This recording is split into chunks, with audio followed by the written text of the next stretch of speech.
السلام عليكم ورحمة الله وبركاته. الحمد لله رب العالمين، الصلاة والسلام على رسوله الأمين وعلى آله وصحبه أجمعين ومن تبعهم بإحسان إلى يوم الدين. أما بعد. പ്രിയമുള്ള സഹോദരി സഹോദരന്മാരെ, അന്ത്യപ്രവാചകനായ മുഹമ്മദ് നബി സല്ലല്ലാഹു അലൈഹി വസല്ലമ തങ്ങളുടെ മദീനയിലേക്കുള്ള ഹിജ്റയെപ്പറ്റി നബി സല്ലല്ലാഹു അലൈഹി വസല്ലമ തങ്ങളോടൊപ്പം അന്ന് ഹിജ്റയിൽ സംബന്ധിച്ച നബി സല്ലല്ലാഹു അലൈഹി വസല്ലമ തങ്ങളുടെ അനുചരന്റെ മകളും പ്രവാചക പത്നിയുമായ ആയിഷ ബീവി റളിയല്ലാഹു തആല അൻഹ വിവരിക്കുന്ന ഒരു ചരിത്രമുണ്ട്. പ്രസ്തുത ചരിത്രത്തിൽ നമ്മൾക്ക് ഇങ്ങനെ കാണുവാൻ സാധിക്കും. ഒരിക്കൽ മക്കയിൽ നബി സല്ലല്ലാഹു അലൈഹി വസല്ലമ തങ്ങൾ മുസ്ലിമീങ്ങളോട് ഇപ്രകാരം പറയുകയുണ്ടായി: നിങ്ങൾക്ക് ഹിജ്റ പോകാനുള്ള സ്ഥലത്തെപ്പറ്റി എനിക്ക് സ്വപ്നദർശനമുണ്ടായിരിക്കുന്നു. ഇരു കൽപ്രദേശങ്ങൾക്കിടയിലുള്ള ഒരു ഈത്തപ്പന നിറഞ്ഞ പ്രദേശമാണ് ഞാൻ എന്റെ സ്വപ്നത്തിൽ കാണുന്നത്. നബി സല്ലല്ലാഹു അലൈഹി വസല്ലമ തങ്ങളുടെ ഈ അറിയിപ്പ് കേട്ടതിന് ശേഷം പിന്നീട് ഹിജ്റ പോയവരെല്ലാം മദീനയുടെ ഭാഗത്തേക്കാണ് പോയത്. അബുസീനിയയിലേക്ക് ഹിജ്റ പോയവരിൽ പലരും അവിടെ നിന്ന് മദീനയിലേക്ക് മടങ്ങുകയാണ്. അബൂബക്കർ റളിയല്ലാഹു തആല അൻഹുവും മദീനയിലേക്ക് പോകാൻ തയ്യാറെടുക്കുന്നു. അങ്ങനെ നബി സല്ലല്ലാഹു അലൈഹി വസല്ലമ തങ്ങൾ അബൂബക്കർ റളിയല്ലാഹു തആല അൻഹുവിനോട് പറഞ്ഞു, പോകാൻ വരട്ടെ, ഞാനും അള്ളാഹുവിൽ നിന്നുള്ള അനുമതി പ്രതീക്ഷിച്ച് നിൽക്കുകയാണ്. ഇത് കേട്ട സന്ദർഭത്തിൽ മഹാനായ അബൂബക്കർ റളിയല്ലാഹു തആല അൻഹു പറയുകയുണ്ടായി, ഫിദല്ലക യാ അബി, ഫിദല്ലക അബി, എന്റെ മാതാപിതാക്കൾ പോലും അഥവാ എന്റെ സർവസ്വവും താങ്കൾക്ക് മുന്നിൽ ഞാൻ സമർപ്പിക്കുകയാണ്. സാധാരണ അറബികൾ ഒരാളോടുള്ള അമിതമായ ഇഷ്ടമുണ്ടാകുമ്പോൾ പറയുന്ന ഒരു വാക്കാണ്. എന്റെ സർവവും ഞാൻ താങ്കൾക്ക് നൽകുകയാണ്. താങ്കളും ഹിജ്റ പോകുന്നത് പ്രതീക്ഷിക്കുന്നുണ്ടോ നബിയെ? അപ്പൊ നബി പറഞ്ഞു, അതെ. അങ്ങനെ അബൂബക്കർ സിദ്ദീഖ് റളിയല്ലാഹു തആല അൻഹു നബിയോടൊപ്പം പോകുന്നതിന് വേണ്ടി തന്റെ യാത്ര നീട്ടിവെക്കുകയാണ്. അന്ന് അദ്ദേഹത്തിന്റെ അടുക്കൽ 2 ഒട്ടകങ്ങളുണ്ട്. ആ ഒട്ടകങ്ങൾക്ക് ഇലന്തമരത്തിന്റെ തീറ്റ കൊടുത്തുകൊണ്ട് 4 മാസം അവയെ പോറ്റി പരിപാലിക്കുകയാണ്. അങ്ങനെ ഇരിക്കുമ്പോൾ ഒരു ദിവസം ഒരു മധ്യാഹ്ന സമയത്ത് മഹാനായ റസൂലുള്ളാഹി സ്വല്ലല്ലാഹു അലൈഹി വസല്ലമ തങ്ങൾ അബൂബക്കർ സിദ്ദീഖ് റളിയല്ലാഹു തആല അൻഹുവിന്റെ വീട്ടിലേക്ക് വരികയാണ്.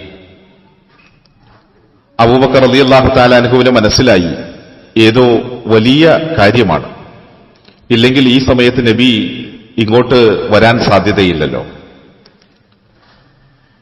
അബൂബക്കർ സിദ്ദീഖ് റളിയല്ലാഹു തആല അൻഹുവിന്റെ ഭവനത്തിലെത്തിയ നബി പ്രവേശിക്കാൻ അനുവാദം തേടുന്നു.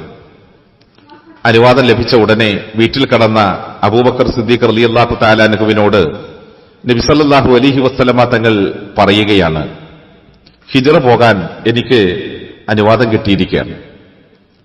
അബൂബക്കർ റളിയല്ലാഹു തആല അൻഹു ചോദിച്ചു, നബിയെ, അങ്ങയോടൊപ്പം അനുഗമിക്കാൻ താങ്കൾ എന്നെ അനുവദിച്ചാലും?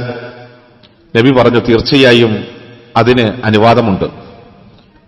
അങ്ങനെ അബൂബക്കർ റളിയല്ലാഹു തആല അൻഹു പറഞ്ഞു, എന്റെ 2 വാഹനങ്ങളുണ്ട്, അതിൽ ഒന്ന് താങ്കൾ എടുത്താലും? നബി സല്ലല്ലാഹു അലൈഹി വസല്ലമ തങ്ങൾ പറഞ്ഞു, വില നിശ്ചയിച്ച് അതെടുത്തുകൊള്ളാമെന്ന്. അങ്ങനെ 2 പേരുടെയും യാത്രാ സാമഗ്രികൾ വളരെ വേഗത്തിൽ തയ്യാറാക്കപ്പെടുകയാണ്. ആഹാരവും മറ്റുമൊക്കെ തയ്യാറാക്കി ഒരു തോൽപാത്രത്തിൽ വെച്ചു. പക്ഷെ ആ പാത്രം മൂടിക്കെട്ടുവാൻ ഒരു വള്ളിയോ കയറോ ലഭ്യമായില്ല. ഈ സന്ദർഭത്തിൽ അസ്മാ റളിയല്ലാഹു തആല അൻഹ തന്റെ അരപ്പട്ടയുടെ ഒരു ഭാഗം മുറിച്ചെടുത്ത് തോൽപാത്രത്തിന്റെ വായ കെട്ടുകയാണ്. ചരിത്രത്തിൽ പിന്നീട് അവർ അറിയപ്പെടുന്നത് ദാത്തു നിത്താഖത്തൈൻ, 2 അരപ്പട്ടയുള്ളവൾ എന്ന അപരനാമത്തിലാണ്. പിന്നീട് നബി സല്ലല്ലാഹു അലൈഹി വസല്ലമ തങ്ങളും അബൂബക്കർ റളിയല്ലാഹു തആല അൻഹുവും സൗർ പർവ്വതത്തിലെ ഒരു ഗുഹയിൽ എത്തിച്ചേരുന്നു. 3 ദിവസം അവിടെ ഒളിച്ചിരുന്നു.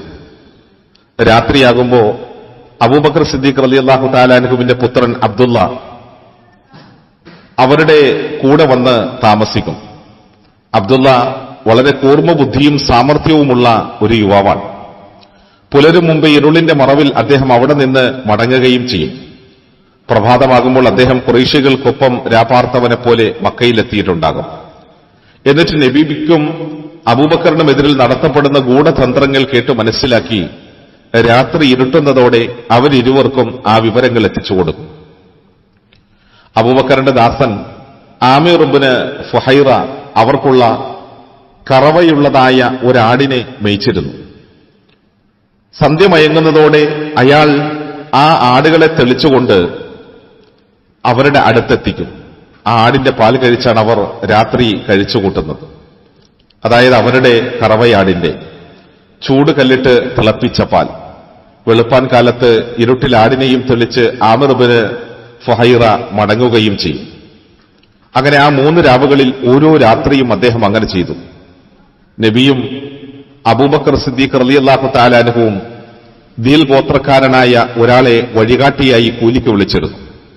അയാൾ അബ്ദുൽ അദീന്റെ സന്തതികളിൽപ്പെട്ട ഒരാളാണ്. വിദഗ്ധനായ വഴികാട്ടിയും ആസിബിന് വായിൽ കുടുംബവുമായി അയാൾ സഖ്യം ചെയ്തിരുന്ന ആളുമാണ്.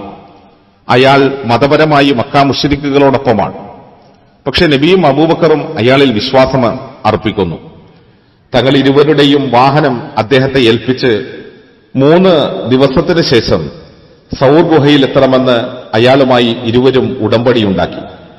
3-ാം ദിവസം പ്രഭാതവേളയിൽ ഇരുവരുടെയും യാത്രാവാഹനവുമായി പറഞ്ഞതനുസരിച്ച് അദ്ദേഹം എത്തിച്ചേരുകയും തുടർന്ന് മഹാനായ റസൂലുള്ളാഹി സ്വല്ലല്ലാഹു അലൈഹി വസല്ലമ തങ്ങൾ ആ വാഹനപ്പുറത്തേറി യസ്രിബിലേക്ക് പിറന്ന മണ്ണിൽ നിന്ന് നടന്നകലുകയാണ്.